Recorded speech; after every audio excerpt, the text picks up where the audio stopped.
Saya, lelaki berusia 32 tahun, duduk di apartemen saya, berkotak-kotak barang bekas teman wanita saya disusun di tepi pintu, masih memproses keberanian mutlak apa yang berlaku minggu lepas. Victoria, 29, dan saya telah bersama selama 3 tahun. Tinggal bersama selama 18 bulan terakhir di apartemen saya. Keadaan tidak sempurna kebelakangan ini.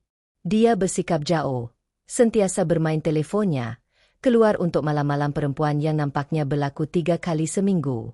Tanda-tanda klasik, saya tahu, tetapi saya rasa kami hanya berada dalam keadaan yang sukar. Rabu lalu, dia mendudukkan saya dengan ekspresi serius ini. Saya fikir dia mahu bercakap tentang masalah kami, mungkin menyelesaikannya. Tidak. Saya perlu memberitahu awak sesuatu, katanya. Dan ada senyuman kecil bermain di bibirnya. Saya telah bertemu seseorang, belahan jiwa saya yang sebenar. Saya meninggalkan awak untuknya. Cara dia mengatakannya, seperti dia bangga dengan dirinya sendiri, seperti dia mengharapkan saya untuk menangis atau merayu. Saya hanya mengangguk. Oke, siapa dia? Sengihan itu semakin besar. Namanya Gareth Redis. Awak takkan kenal dia. Dia segalanya atau tidak. Berjaya, bercita-cita tinggi, romantik. Dia memiliki firma perundingannya sendiri. Kami sudah berjumpa selama 2 bulan, dan saya tidak pernah rasa begini terhadap sesiapapun. Ketika skim saya tidak dapat menahan senyuman kerana Gareth Redis. Ya, saya cukup mengenalinya. Dia telah menjadi abang ipar saya selama 5 tahun. Gareth Redis, ulang saya. Rambut gelap kira-kira 61 inci. Adakah parut di kening kirinya akibat kemalangan bermain ski? Wajahnya berubah sedikit. Sengihan itu goyah. Macam mana awak? Saya mengeluarkan telefon saya, menatal gambar saya, dan menunjukkan kepadanya gambar dari album foto saya. Jemputan perkahwinan, berwarna krem dengan huruf emas. Awak dijemput untuk meraihkan perkahwinan Gareth Redis dan Natalie Cooper. Itu kakak saya, kata saya dengan tenang. Mereka berkahwin 5 tahun lalu. Mereka mempunyai seorang anak perempuan berusia 2 tahun bernama Lucy, dan seorang lagi bayi dalam perancangan. Sengihan itu hilang sepenuhnya. Wajahnya menjadi putih, kemudian merah. Tidak, katanya. Tidak, itu dia. Dia kata dia sudah bercerai. Dia kata bekas kekasihnya gila dan merahsiakan anaknya daripadanya. Dia kata dia berbohong. Saya kata ringkas. Mereka sudah berkahwin. Malah, mereka baru pulang dari percutian ulang tahun perkahwinan mereka kenapa 2 minggu lalu. Nat menyiarkan banyak gambar. Saya tunjukkan Instagram kakak saya kepadanya. Ada Gareth di situ. Gambar-gambar terbaru. Mencium kakak saya yang hamil. Bermain dengan Lucy. Makan malam keluarga dari 4 hari lalu. Victoria berdiri terketar-ketar. Ini awak berbohong. Awak mereka-reka ini kerana awak cemburu. Hubungi dia. Saya kata sekarang. Beritahu dia awak tahu tentang Natalie. Dia mencapai telefonnya, tangan menggeletar, dan menyerbu masuk ke bilik tidur. Saya dapat mendengarnya di telefon. Suaranya semakin tinggi dan semakin panik. Kemudian diam, kemudian menjerit. Dia keluar semula. Air mata mengalir di wajahnya, dan dengan beraninya menjerit kepada saya. Awak tahu. Awak tahu ini sepanjang masa, dan awak tak beritahu saya. Awak baru sahaja beritahu saya tentang dia 5 minit yang lalu. Saya tunjukkan. Adakah saya sepatutnya menjadi psikik? Aku syak. Kau mesti tahu yang aku ada janji dengan seseorang. Tapi kaulah yang memilih untuk menjalinkan hubungan sulit. Kaulah yang percaya apa sahaja pembohongan yang dia sampaikan kepada kau dan kaulah yang hanya duduk di sana sambil tersengih sambil bercerita tentang jodoh kau. Dia cuba memutarbelikan skrip kemudian berkata aku tak berperasaan. Untuk menenangkannya bahawa kita boleh lalui semua ini bersama-sama memandangkan kita berdua dikhianati. Kita berdua tak dikhianati. Aku kata kau curang dengan aku selama 2 bulan. Hakikat bahwa orang yang kau curang dengannya juga berbohong kepada kau tidak menjadikan kau mangsa di sini. Aku beritahu dia ada 48 jam untuk keluarkan semua masalahnya. Dia mula menangis lebih kuat, mengatakan dia tak ada tempat nak pergi, yang dia perlukan masa untuk memproses semua ini. Kau boleh proses di hotel, kataku. Atau hubungi salah seorang teman wanita kau dari semua malam itu. Aku dah selesai. Tingkah laku bertajuk yang menyusul adalah sesuatu yang lain. Tapi itu untuk kemas kini. Kemas kini 1. 48 jam itu datang dan pergi. Victoria tidak berpindah. Sebaliknya, dia terus berfikir. Pagi Khamis, dia buat macam tak ada apa yang berlaku. Sayang, kita perlu selesaikan semua ini bersama-sama, katanya. Kita berdua mangsa manipulasi Gareth. Tidak, kita tidak. Pindah, Victoria. Apabila saya pulang dari kerja, dia telah menyusun semula perabot dan menyalakan lilin di merata tempat. Kelopak bunga mawar di atas katil. Dia memakai pakaian dalam yang saya belikan untuknya sempena hari lahirnya. Saya pilih awak, dia mengumumkan seolah-olah dia sedang melakukan sesuatu yang besar untuk saya. Saya sedar sekarang bahwa apa yang kita ada adalah nyata. Gareth hanyalah satu kesilapan. Saya terus keluar dan pergi ke rumah rakan saya, Derek, menghantar mesej kepadanya bahwa dia kini mempunyai 12 jam. Pagi Jumaat, saya menerima panggilan daripada kakak saya, Natalie. Victoria telah menghubunginya, menghubungi kakak saya yang hamil. Si Psycho ke-10 awak baru sahaja menghantar mesej kepada saya di Facebook. Internet kata dia mendakwa saya mencuri Gareth daripadanya dan mereka pasangan jiwa. Adakah dia gila? Saya menjelaskan semuanya. Itu sangat marah. Bukan pada saya, pada Victoria dan Gareth. Rupa-rupanya ini bukan rodeo pertama Gareth. Dia pernah curang sebelum ini di awal perkahwinan mereka, dan mereka telah menjalani kaunseling. Pemikiran itu membuatkan dia telah berubah. Saya sudah tidak tahan dengannya, katanya. Tetapi bekas kekasih awak bersayal jika dia fikir dia mempunyai sebarang tuntutan di sini. Dia tahu dia sudah berkahwin. Dia kata dia tidak tahu. Facebooknya tertulis sudah berkahwin. Instagramnya mempunyai gambar keluarga. Dia tahu. Petang Jumaat, saya kembali ke apartemen saya bersama Derek dan seorang lagi rakan untuk memastikan Victoria pergi. Dia ada di sana dengan 3 beg pakaian dan sahabat baiknya, Chloe, yang segera mula menyerang saya. Awak menghalaunya ketika dia paling terdedah. Lelaki jenis apa yang buat macam tu? Jenis yang teman wanitanya curang selama 2 bulan, kata Derek sebelum saya sempat menjawab. Tuhan merahmati Derek. Victoria kemudian membuat kejutan. Saya hamil. Semua orang terpaku. Dia memegang ujian kehamilan yang menunjukkan 2 garisan. Ia milik awak, katanya, sambil memandang saya dengan air mata berlinang. Dari dulu lagi, Gareth, kita boleh jadi sebuah keluarga. Saya melihat ujian itu. Ada sesuatu yang janggal. Bilakah awak ambil ini? Pagi ini. Boleh awak ambil lagi? Sekarang juga. Saya akan belikannya. Wajahnya berubah. Awak tak percayakan saya? Tidak. Saya tidak percaya.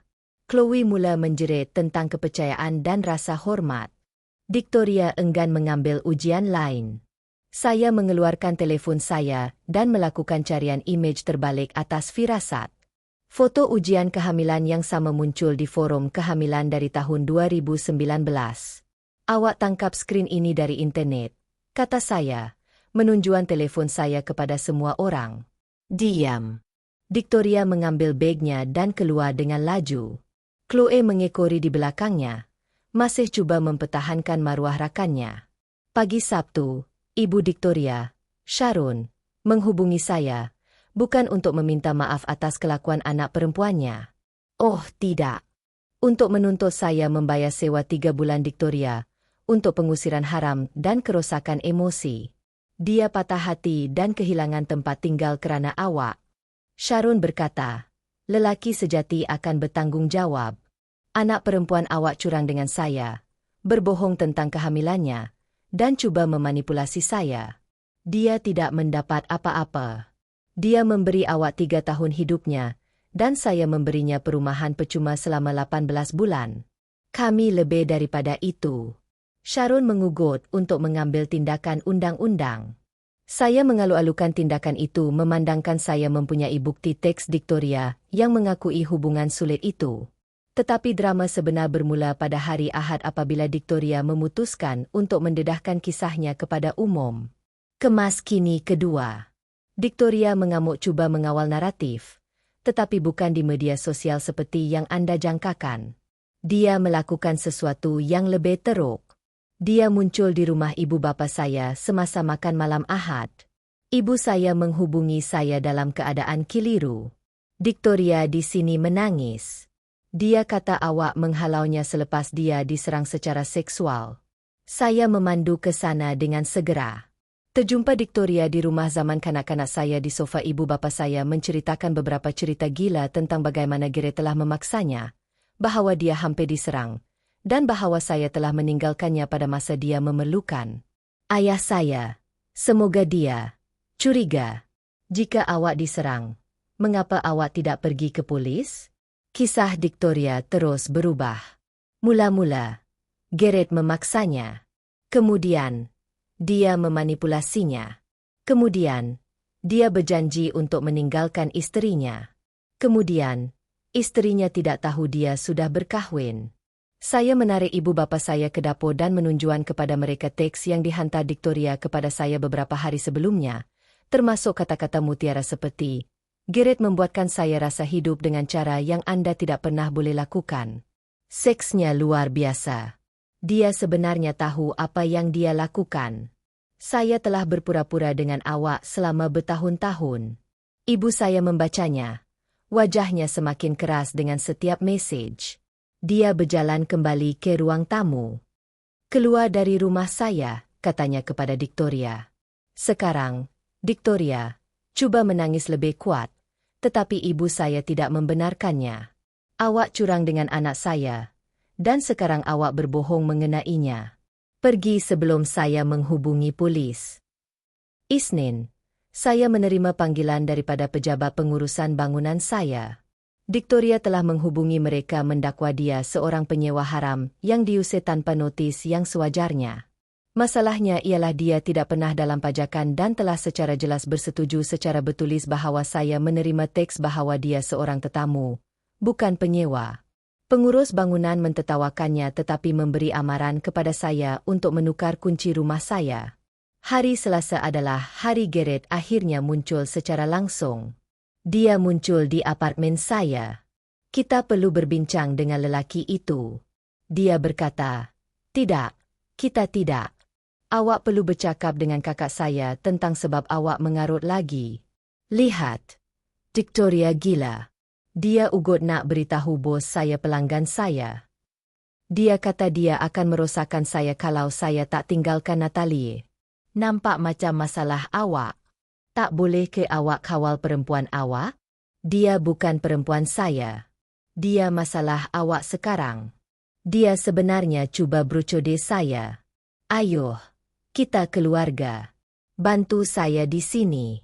Suruh Victoria berundur dan saya akan buat ia berbaloi dengan masa awak. Saya ada kontrak perundingan yang boleh menggunakan seseorang dengan kemahiran awak. Awak cuba merasuah saya untuk menyelesaikan urusan awak? Saya cuba bantu kita berdua. Keluar dari rumah saya sebelum saya hubungi Natalie dan beritahu dia awak di sini cuba merasuah saya. Dia pergi, tetapi sebelum berkata, awak buat kesilapan besar. Victoria tak stabil. Dia juga akan mengejar awak. Pada hari Rabu, Victoria meluluskannya, kan? Dia mengemukakan tuntutan ke mahkamah tuntutan kecil untuk sewa 3 bulan, $4,500. Ganti rugi emosi, $5,000. Bahagian perabotnya yang tidak pernah dibayarnya, $3,000. Kehilangan gaji kerana terlalu trauma untuk bekerja. Jumlah keseluruhan $2,000 ialah $14,500. Lebih teruk lagi, dia tidak bekerja selama 6 bulan. Dia berhenti kerja untuk menumpukan perhatian pada seninya. Dia menjual 2 lukisan di Etsy dalam tempoh itu dengan harga $30 setiap satu. Khamis, Natalia menelepon. Dia akan meninggalkan Garrett dan berpindah semula bersama ibu bapa kami buat sementara waktu. Dia juga ada berita. Garrett telah disaman kerana gangguan seksual di syarikatnya 2 tahun lalu. Ia diselesaikan secara senyap. Wanita itu sangat mirip Victoria dan seperti Natalia. Garrett mempunyai jenis. Saya akan mengebumikannya dalam perceraian itu, kata Nat. Dan bekas kekasih awak akan menjadi pameran Jumaat. Bahagian yang terbaik. Ibu Victoria, Sharon, menelepon lagi, tetapi kali ini dia panik. Victoria perlu meninggalkan semuanya sekarang, katanya. Mengapa dia perlu berbuat demikian? Kerana isteri Garrett baru sahaja menghubungi saya. Dia mempunyai bukti segala-galanya. Rupa-rupanya Natalia telah mengupah seorang pi selepas insiden kecurangan pertama bertahun-tahun yang lalu. Dia tidak pernah mempercayai Garrett sepenuhnya lagi. Pi itu mempunyai gambar Garrett dan Victoria bersama-sama di hotel, di restoran, bercumbu di dalam keretanya. Semuanya bertarif dan dicap masa. Tetapi inilah bahagian yang indah. Dalam beberapa gambar, Victoria memakai lencana kerjanya daripada pekerjaan yang belum ditinggalkannya. Semasa waktu bekerja, dia sepatutnya bekerja di tempat kerja kerajaannya di mana penipuan kad masa merupakan kesalahan persekutuan. Natalia bukan sahaja mengejar Garrett dalam perceraian itu. Dia sedang mempertimbangkan untuk menghantar bukti tersebut kepada bekas majikan Victoria. Beritahu anak perempuan anda untuk menggugurkan kes tuntutan kecil dan biarkan saya sendiri, atau Natalia menghantar gambar-gambar itu ke Jabatan Buro. Saya memberitahu Sharon itu adalah ugutan. Tidak, itu akibatnya. Victoria melakukan penipuan kad masa untuk menjalin hubungan sulit. Itu terpulang kepadanya. Kemas kini terakhir. Victoria menggugurkan kes tuntutan kecil dalam masa 24 jam. Tetapi dia tidak boleh membiarkannya sepenuhnya. Dia menghantar saya satu teks terakhir. Awak dan kakak awak merosakkan hidup saya. Saya dan Garrett sepatutnya gembira. Saya tidak membalas, tetapi Natalia membalas. Dia menghantar surat gencatan senjata kepada Victoria beserta garis masa urusan Garrett. Victoria tidak istimewa. Dia memang istimewa kerana Natalia tahu. Prosiding perceraian antara Natalia dan Garrett menjadi teruk dengan cepat. Victoria dipanggil sebagai saksi. Dia cuba menuntut keistimewaan pasangan. Dia bukan pasangannya. Kemudian cuba merayu kepada mahkamah kelima. Ia adalah mahkamah sidil. Kemudian mendakwa dia tidak dapat mengingati apa-apa sehingga peguam Natalia menunjukkan gambar-gambar itu kepadanya. Bahagian yang terbaik ialah apabila Victoria cuba mendakwa dia juga mangsa dan harus dibayar pampasan daripada aset Garrett dalam perceraian itu. Hakim itu sebenarnya ketawa terbahak-bahak. Puan, anda sengaja terlibat dalam hubungan sulit dengan lelaki yang sudah berkahwin. Anda tidak berhak mendapat apa-apa kecuali mungkin pengajaran dalam pertimbangan moral. Garrett akhirnya kehilangan rumah itu. Aset perkahwinan pergi kepada Natalie. 70% daripada perniagaannya dibina semasa perkahwinan dengan nafkah Natalia.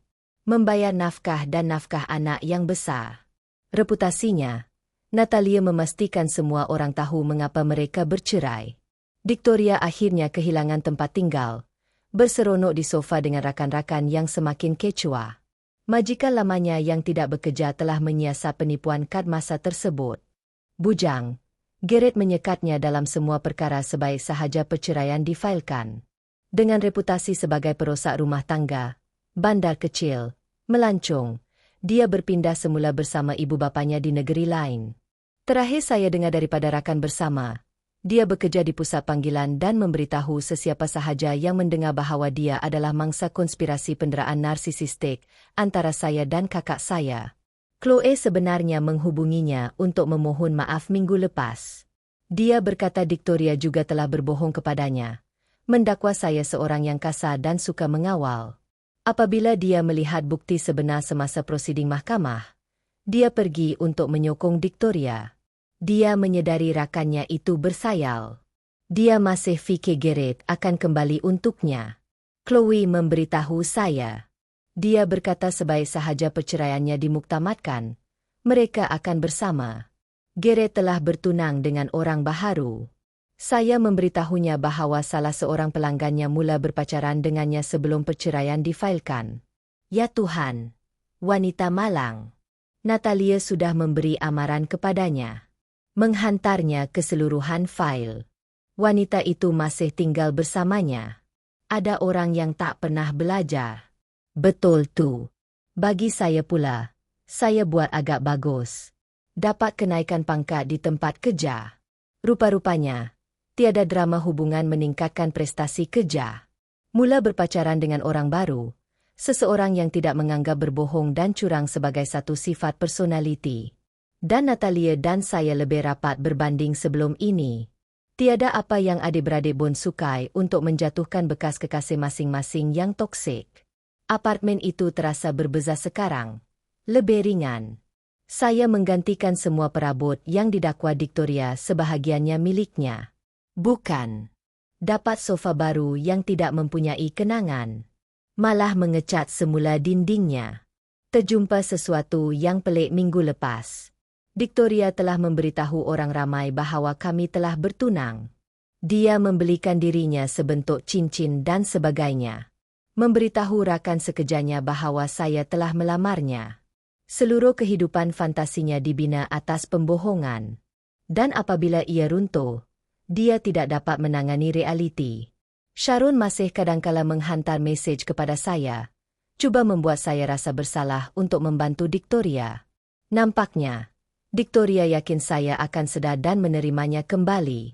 Dia memberitahu orang ramai bahawa kami sedang berpisah dan saya hanya degil. Sudah 2 bulan sejak malam itu.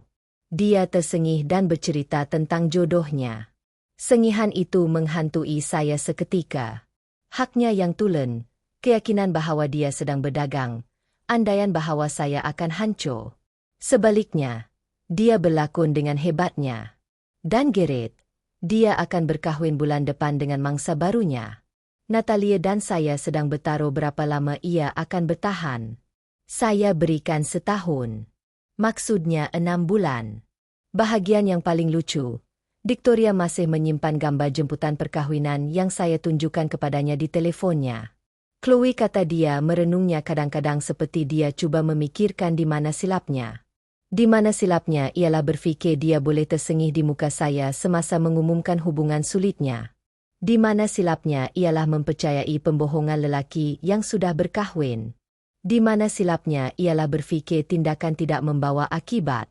Tetapi kebanyakannya di mana silapnya ialah memandang rendah adik-beradik Cooper. Kami melindungi adik-beradik kami sendiri.